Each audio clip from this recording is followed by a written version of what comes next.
The bread and butter of the Pittsburgh Steelers, the defense. Let's talk about it.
Hey, welcome back to the Black and Gold Standard podcast. Um, what we want to talk about today is we want to talk about what I call the Steelers' bread and butter, and that's the defense. And just talk about the defensive coaches, just like how we did the offensive coaches. We're just going to talk about some of the defensive coaches and just some of the things that I think that you should expect from these guys, and just some of the things that I think going into the summer that I feel like the team still needs to work on. So with that said, let's begin right here with the secondary coach, Grady Brown. Did a great job in helping Jody Porter develop last year, develop into a starter, develop into pretty much a shutdown corner. So hopefully he can build on that and keep improving on that. And then if that happens, you're gonna have a great player for many years on on one of the corner positions at least. My concern is the other corner. I would say right now, Deontay Jackson is probably slated to start there. Um, Not gonna really say that he can't do it. Um, it's just to me, I just think that's a little concerning right now. You got Corey Trice that a lot of people have been kind of high on. He got hurt last year in camp, so he haven't taken an NFL snap yet. So again, it's just a lot of questions. And if you watch my schedule review, I had the Steelers actually doing pretty decent this year. I want to say maybe I forget what I had the record at. Um, but the issue is I had the Steelers losing the division to the Cincinnati Bengals. And one of the main reasons that I see that Cincinnati's going to give them problems, keeping everything fair. Steelers are healthy on defense. Cincinnati is healthy on offense.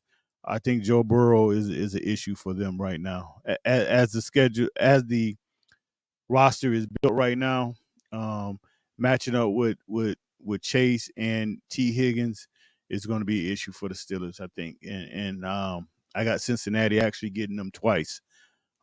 So hopefully I'm wrong about that, but just right now, um, the Steelers got some issues in the secondary that hopefully through camp they can kind of figure out. And do they have to see if they have to maybe go out and sign a free agent if it's one out there? I know Xavier Howard is probably still out there. That might be a good pickup for them. Um, I think from the safety position, I think the Steelers are pretty solid. You picked up Deshaun Elliott, so that's going to hopefully give Mika Fitzpatrick the opportunity to kind of play that rover, freelance, and he can do the things that makes him great. And you got a box corner, you got a box safety, and Elliott that can get down there and really do the dirty work and support the run. So I think for the most part, the secondary is not in a bad position, but they're not in a great position either. So I think it's some questions that's going to have to be answered there. So I think Coach Brown going to have to really, kind of work with some guys and try to figure out, who's going to be the nickel corner. Um, I still see some moves probably being made during camp to kind of shore that up, but we will see.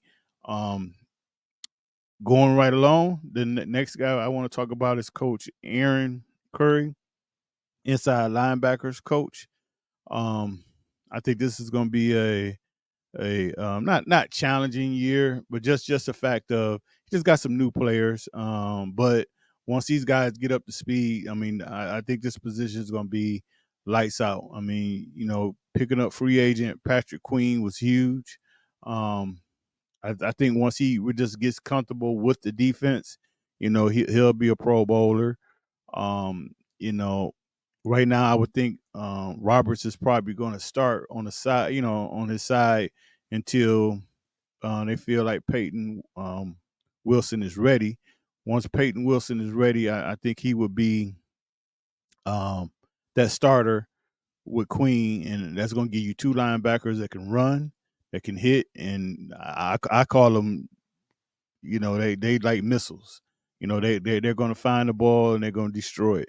So, um, but I think that's a little down the road because, like I say, I think inside linebacker is probably one of the toughest positions for a rookie to um to kind of figure out what he's doing because it's just so much to that position.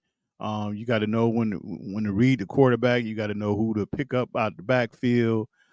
These quarterbacks now are so good. They can play games with you with their eyes, and it's just a lot of it's just a lot. And if you watch most great linebackers, it usually take them a year to 2 years to really get in the flow of playing without really thinking, I guess you could say. So that way, they're playing more faster, and we'll just see how that goes. But for the most part, the inside linebacker position is actually in way better shape than it has been last year. I mean, they put some pieces together, and it kind of worked out. But then all of a sudden, everybody started getting hurt, and if you watch that playoff game, that's what the Buffalo Bills. That's where the Buffalo Bills attacked the Steelers and basically ate them up. And part of that was just injuries, and they had guys off the street basically trying to fill those positions. Cole Holcomb, I just don't know at this point, what the Steelers are going to do with him. I don't know if he's going to even be ready for the beginning of the season. This is unfortunate the way he got hurt. When you get hurt from friendly fire, and he was actually having a decent season, that was kind of a bummer. But um, for the most part, the inside linebackers are in pretty good shape. Again, just gonna have to go through some, with the new guys, just get them up to speed, and hopefully coming out of camp, a lot of that will be done, and we'll see how they go. So with that, let's go to the outside linebackers, and that's gonna be Denzel Martin, Coach Denzel Martin. Um, I kind of compare him with Coach Faulkner on the other side with the running backs. And the only reason I say that is that he's probably got the less questions, with his position. I mean, you got TJ Watt, you got Alex Highsmith. So, those guys are going to do what they do. But what they're going to have to do is build up some depth. Herbert, he played great last year as a rookie. So I mean that's a very positive, and it seems like the Steelers have found another one of those type players. So that's a good thing. But I'm just kind of shocked that they haven't brought back Marcus Golston yet. I thought they would. I mean, I want to say he had about 4 or 5 sacks last year, so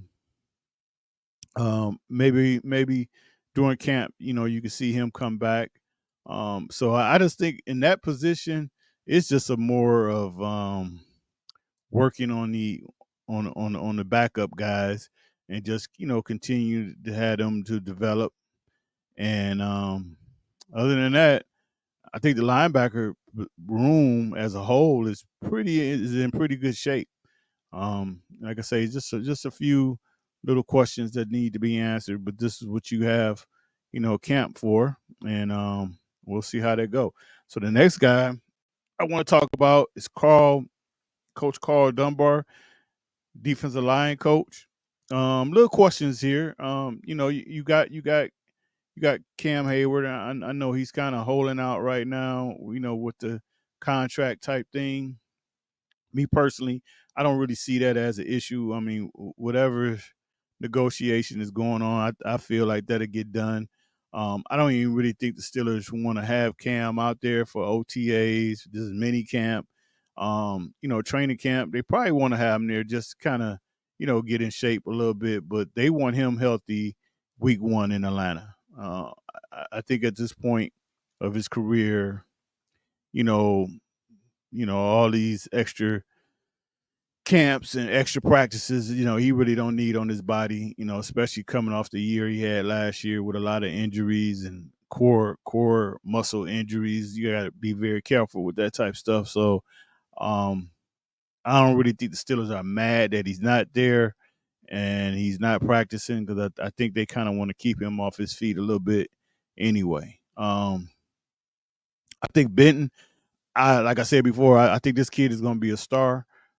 Just look for him to just develop more, get a little stronger, and I think he's going to be a big time player. I mean, me personally, I think he could be a future Pro Bowl, Pro Bowl type player. So they just got to keep working with him and get him developed. But then after that, you got they bought Adams back, in which I think this was a great. Adams turned out to be a great pickup for the Steelers. He not the special about him, but he just he's consistent. He's consistent, and what they ask from him, and he gives it to them, and you can't really say too much more. Then on the other side, you got Larry O. Um, Larry O haven't really played bad. It's just the injuries. He has a lot of nagging injuries. So he's another guy that they probably don't want to have him taking a lot of snaps and stuff in camp. They just want to just hey meet us in Atlanta. That's probably how they feel with those guys. Is just meet us in Atlanta and that's when we're gonna work with those guys. But they just got to stay healthy. Um, I think one of his main things Coach Dunbar has to do is you got to get something out of Marvin Leal. I mean, it's kind of been a disappointment. I know his first year, the Steelers kind of moved him around, kind of had him playing defensive end, and then moved him. Then wanted to maybe play him at rush, outside linebacker, and you know do we want you at 280 pounds? No, we want you at 300 pounds. So I know his first year was kind of messed up, but it's time for him to step up. And I actually think this year there's only going to be one roster spot, and that's going to be between him and Loudermilk. I don't really see both of them making the team this year. So I think camp that's going to be one of the battles that you're going to want to watch, because I think one of those guys may not make it this year. So it's a huge year for both of those guys. And like I say, the Steelers, just the younger guys, got to step up and get his team some help in the up front. So we'll see. Then after that, you got the defensive coordinator, Terrell Austin, in which I've always said, and like I said, I'm not saying in a disrespectful way, but I think he's more of the Cole defensive coordinator because I think him and Coach Tomlin had that great working chemistry together, and I think both of them kind of runs the defense, and um, they always say Coach Tomlin actually calls the defense, so who knows, but um, I just think Coach got to put all this together. The defense did not play bad last year. Like I say, they just didn't get any help from their offense. I mean, when you got an offense that's going three and out consistently, not scoring points, not putting any points on the board, and that's kind of hard. So hopefully this year you're gonna have an offense that's gonna control the clock, give these guys some rest, and score some points. Because I mean, honestly, if you look at the end of the year when Mason Rudolph was the quarterback, the Steelers were scoring points. And as beat up as that defense was, especially with the linebackers, they were able to play pretty decent. And that was smoke and mirrors with those linebackers because they were all hurt. But they was able to get some type of support. Before that, they wasn't getting any. I mean, like I say, the most embarrassing and frustrating game for me was that game against the Cleveland Browns. Come on, you're gonna lose to the Browns and you only giving up 13 points. Your offense can't generate 2 touchdowns. That's unacceptable. And I don't care what defense you have. If your offense is only going to give you 10 points, you're not going to win a lot of games in this league. And that's just how it is. So um I think hopefully they're gonna get a little bit more support this year from their offense, and we'll see how it go. So this year the Steelers, I mean it's well documented. They got a tough schedule, so it's going to be them guys are going to have to be on point. Coach Austin is going to have to be on point. Coach Tomlin gonna have to be on point, but we'll see what happens. So I think this week the Steelers are kind of having their last OTA practices this week. I think they got a 4-day practice week this week, and then next week they got the mandatory mini camp, which is I think 3 days. Then after that, those guys will be on vacation for probably about a month or so. I'm assuming the coaches will get together and kind of evaluate all the OTAs and what they have and do they think they need to make a move as far as maybe bringing another corner or another safety or something in. Um, then after that, it'll be training camp. Training camp, the pads will come on, and that's when you really see what you got. Um, Then after that, I mean, it'll be football from basically the end of July all the way up to February. Hopefully, the Steelers can be playing in February. We'll see. But with that said, we'll probably be back on Friday. We just kind of recap this last mini camp, this last week of mini camp, and OTAs, I should say, and we'll see you then. Until then, take care and talk to you later. All right, bye bye.